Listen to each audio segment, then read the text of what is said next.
अस्सलाम वालेकुम दोस्तों, मैं हूं आपका दोस्त और आपका होस्ट गयासुद्दीन शेख फ्रॉम यूनिब्रो पीके।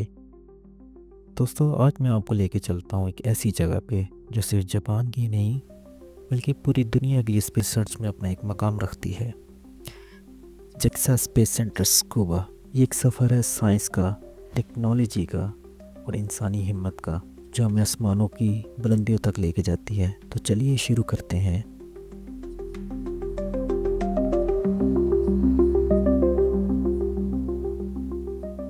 यहाँ हम जापान के खलाई प्रोग्राम की तारीख और इसके इब्तदाई दिनों से लेकर इसके मौजूदा कोशिशों तक के सफ़र का तज्जिया करेंगे।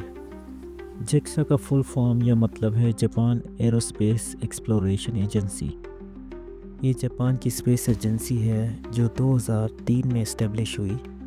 लेकिन क्या आप जानते हैं कि जापान की स्पेस हिस्ट्री 1960s में ही शुरू हो गई थी।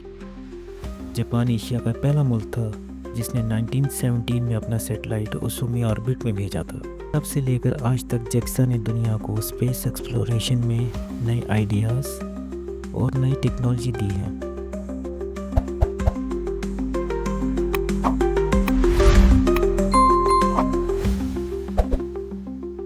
रॉकेट्स के मॉडल्स, सैटेलाइट्स और रॉकेट्स और रोबोट्स के लाइव डेमोन्स्ट्रेशन देखने को मिलते हैं।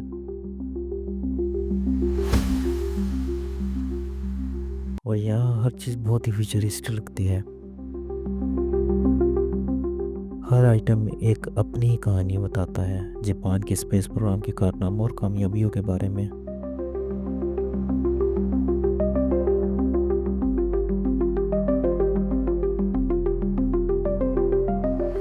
डिस्प्ले में लगी सबसे ज़्यादा मुतासरकुन चीज़ों में से एक H2 रॉकेट है, जो जापान की टेक्नोलॉजिकल महारत का मज़हर है।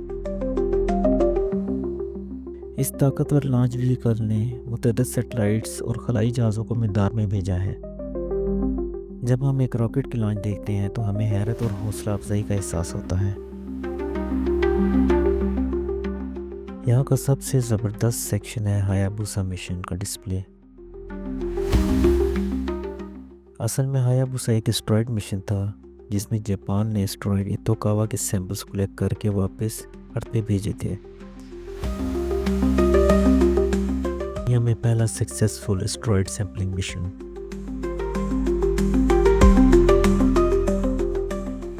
एक और इंटरेस्टिंग बात यह है कि जेक्सा लूनर मिशन प्लान कर रहा है जो स्लेम यानी कि smart lander for investigating moon कहलाता है, जो दुनिया के सबसे प्रिसाइज मून लैंडिंग मिशंस में से एक हो सकता है।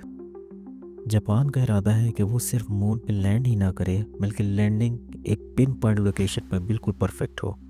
जेक्सा के प्लान सिर्फ मून्स और एस्ट्रॉयड तक लिमिटेड नहीं है, वो फ्यूचर में मार्स एक्सप्लोरेशन का भी सोच रही है। उनका मार्स मिशन प्रोग्राम जो MMX मार्टन मून्स एक्सप्लोरेशन कहलाता है, और इनका इरादा है कि वो मार्स के मून्स फोबोस और डेमियोस के मून्स की सरफेस का भी सैंपल लें। जापान का विजन है कि वो स्पेस टेक्नोलॉजी के ज़रिए दुनिया के क्लाइमेट चेंज और कम्युनिकेशन चैलेंजेस को सॉल्व करे। जापान के खलाई प्रोग्राम के मुस्तकबिल में चांद की तलाश और जदीद सैटेलाइट टेक्नोलॉजी शामिल है। जापान के इंजीनियर्स जदीद तरीन प्रोपल्शन सिस्टम तैयार कर रहे हैं जो चांद, मरीख और इससे आगे के मुस्तकबिल मिशनों को ताकत फराहम करेंगे। हम जापान स्पेस एजेंसी के ऑपरेशन सेंटर की झलक देखते हैं, जहां साइंसदान और इंजीनियर्स खलाई जहाज़ों की निगरानी और कंट्रोल करते हैं। Isn't that amazing?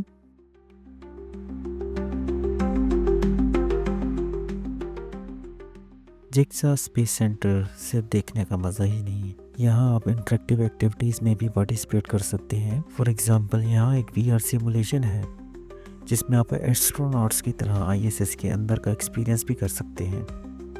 और अगर आपको रॉकेट्स का शौक़ है तो यहाँ एक एरिया है जिसमें आप अपना मिनिएचर रॉकेट डिज़ाइन करके उसको लॉन्च भी कर सकते हैं।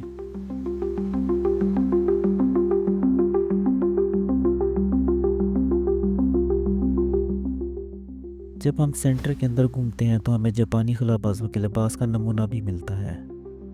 ये तारीखी लिबास जापान की खलाई परवाज़ों में शराकत दारी को ज़ाहिर करता है। जापानी खलाबाज बैनुल अक़वामी खलाई स्टेशन यानी कि ISS इंटरनेशनल स्पेस स्टेशन के मुतअद्दिद मिशंस में हिस्सा ले चुके हैं। और खलाई तहकीक में अपना अहम किरदार अदा कर चुके हैं।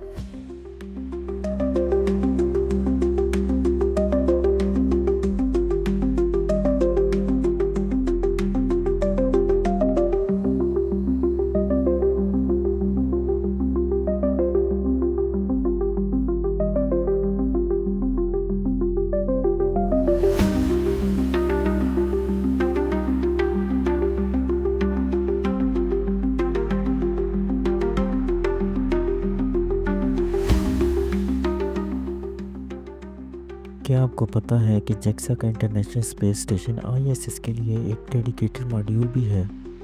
इसका नाम है कीबो, जो जापानीज़ लैंग्वेज में होप या उम्मीद का मतलब रखता है। ये मॉड्यूल एक्सपेरिमेंट्स के लिए डिज़ाइन किया गया है जो सिर्फ माइक्रो ग्रेविटी में ही पॉसिबल होते हैं।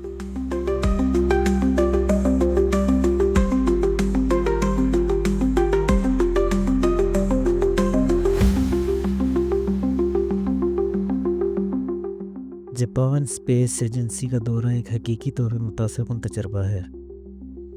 इस मरकज़ की जिद्दत और तलाश के लिए वाकफियत इसके हर पहलू से वाज़ेह है। जब हम वापस जाते हैं तो हमें खलाई तलाश के मुस्तकबिल के लिए हैरत और उम्मीद का एहसास होता है।